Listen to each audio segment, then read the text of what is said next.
To the modern eye, it looks like a mistake, a monolith of stained concrete looming over the city skyline, a place that for the last 40 years we have been trained to associate with decay, crime, and social failure. We call them sink estates, we call them concrete monstrosities, but if you strip away the grime of neglect, if you look past the satellite dishes and the peeling paint and look at the sheer ambition of the bones of these buildings, you see something else entirely. You see a utopia, because this wasn't just a block of flats. This was a promise, a solemn promise made by a government to its people that the working class deserved not just shelter, but dignity, light, space, a view of the horizon. Once, Britain built a new civilization out of rubble. We were a nation that could erect entire towns from scratch. Today, we can barely build a shelf without a planning dispute. We went from a nation that housed millions in state-of-the-art architecture to a nation where a starter home is a fantasy for anyone without a trust fund, and where affordable housing is a marketing term, not a reality. How did we forget? How did we take the greatest assets we ever owned, our national housing stock, and sell it off for spare parts? Today, we aren't just looking at bricks and mortar, we are looking at the crime scene of the British dream. And to understand the murder, we first have to understand the victim. To understand why we built the estates with such fervor, you have to understand the hell that came before them. We often view the past through rose-tinted glasses, imagining cozy terraced streets and unlocked doors. But the reality of pre-war housing for the British working class was a humanitarian disaster. We are talking about the back-to-backs in Birmingham, the tenements in Glasgow, and the rookeries in London. These were not homes, they were health hazards, walls weeping with damp, a single outdoor tap shared by 20 families, children playing in soot, their legs bowed by rickets because sunlight couldn't reach the alleyways.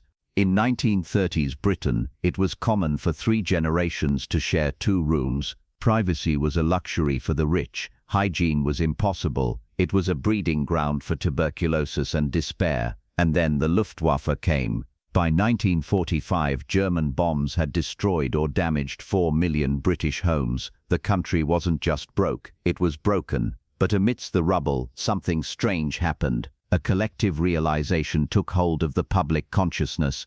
The soldiers coming back from El Alamein, Normandy, and the Far East weren't coming back to live in a slum. They had saved the country, and now the country owed them a home. They demanded a new social contract. Enter the 1945 Labour government and a man named Aneurin Bevan. You likely know him as the father of the NHS, but he was also the Minister of Housing, and he brought the same radical, uncompromising energy to bricks as he did to medicine.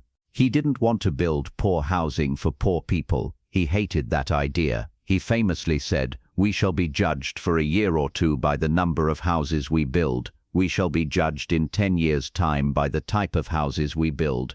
He wanted the council estate to be the equivalent of the Oxford College or the country manor, a place where the doctor, the grocer, and the factory worker could live side by side in a mixed community. This is the part of history we forget. The council estate wasn't designed as a warehouse for the desperate. It was designed as the future of civilization. And so the concrete poured. Throughout the 50s, 60s, and 70s, local councils became the biggest property developers in the world. And they didn't just build boxes. They hired the best architects of the generation. Lubetkin, Goldfinger, Larsdon. These were visionaries who believed that architecture could cure social ills.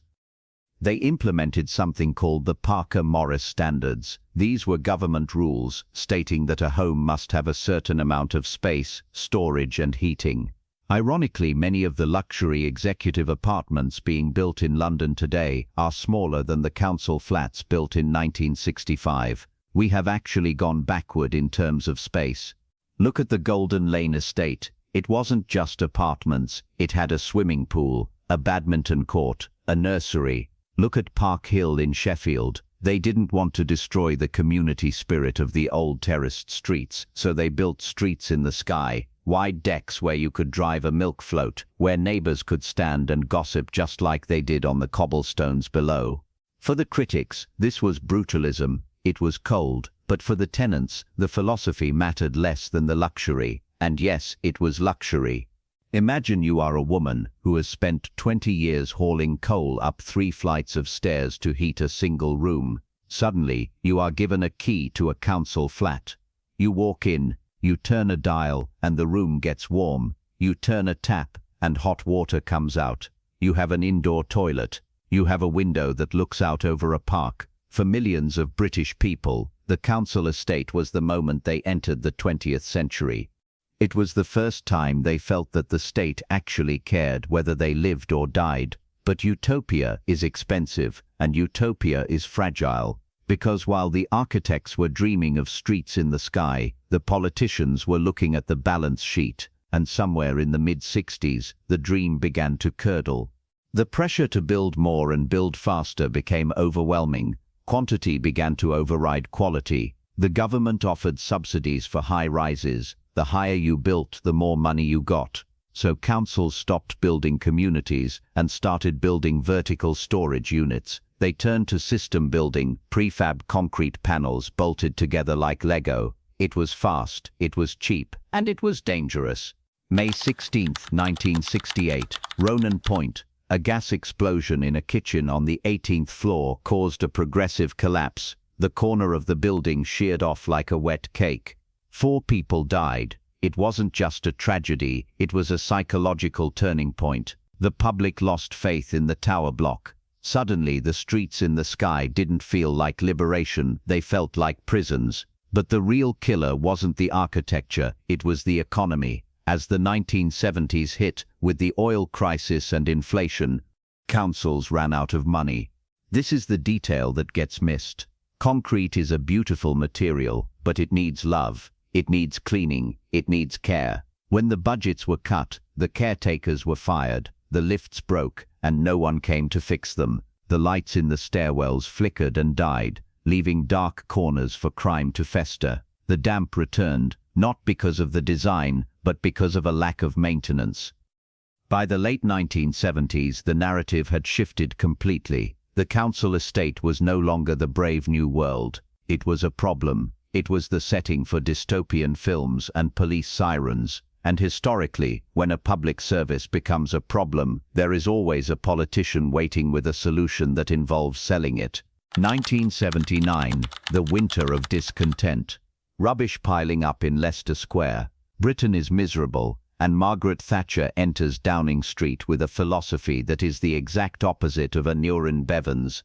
Bevan believed in the collective, that we rise together. Thatcher believed in the individual, that we rise alone. She looked at council housing and didn't see a national asset. She saw a trap. She believed that renting made people dependent on the state, while owning property made them independent, responsible, and crucially, more likely to vote Conservative. Enter the right to buy. This is the pivotal moment, the moment the timeline splits. The policy was simple, and on the surface incredibly generous. If you lived in a council house, you could buy it, and not just buy it, you could buy it at a massive discount, 30% off the market value. We have to be honest here, we cannot paint this as purely evil. For the people who bought, this was incredible. It was the greatest transfer of wealth to the working class in British history. Suddenly a bus driver, a cleaner, or a postman could own an asset that would grow in value for decades. It created a new class of homeowners. It changed lives. It was wildly popular. But there was a catch, a poison pill buried in the legislation that would doom the next generation.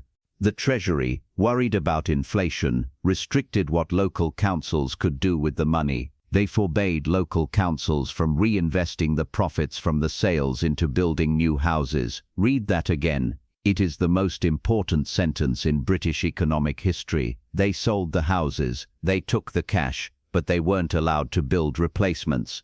It was a liquidation sale. It was an asset strip. Between 1980 and today, roughly 2 million council homes were sold, and how many were built to replace them?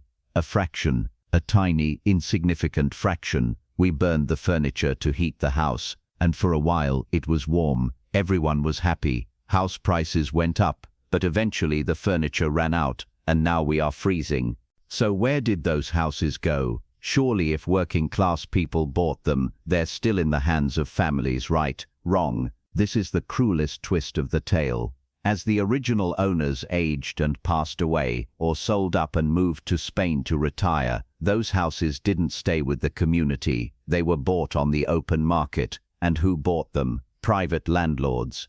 Today, it is estimated that 40% of ex-council flats are now owned by private landlords. Walking through an estate today, you might knock on one door and find a council tenant paying £500 a month. Knock on the identical door next to it, and you find a private tenant paying £2,000 a month for the exact same four walls.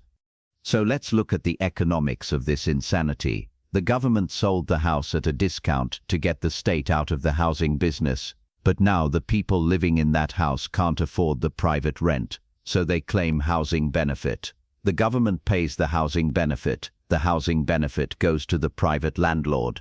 The state is now spending billions more on housing benefit to private landlords than it ever spent maintaining the council estates in the first place. We are paying rent on a house we used to own. It is a financial disaster of epic proportions.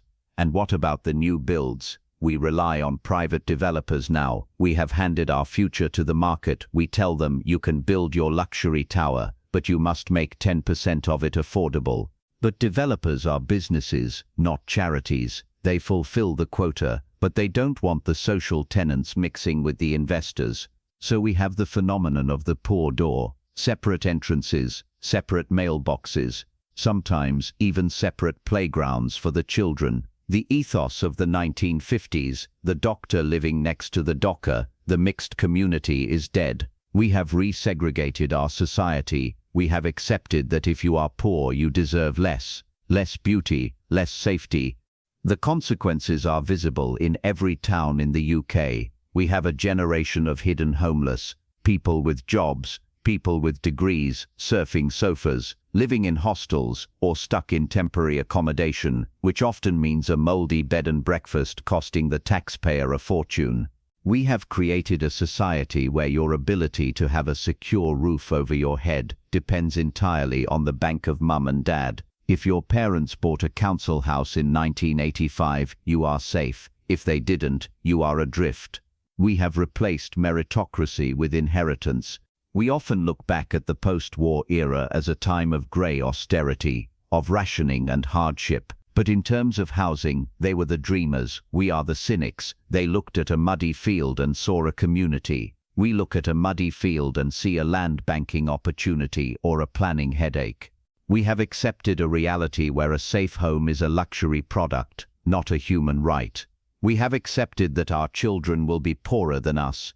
But the housing crisis isn't an accident. It isn't a force of nature like a hurricane or a flood. It was designed. It was a choice made in Westminster in 1980 and reaffirmed by every government, red and blue since then. They told us that the market would provide. The market has provided record profits for developers and record homelessness for everyone else. I want to know your story. Did you grow up on one of these estates before the sale? Do you rent one now? Is the dream of social housing dead? Or is it the only way out of this mess? Let's argue in the comments.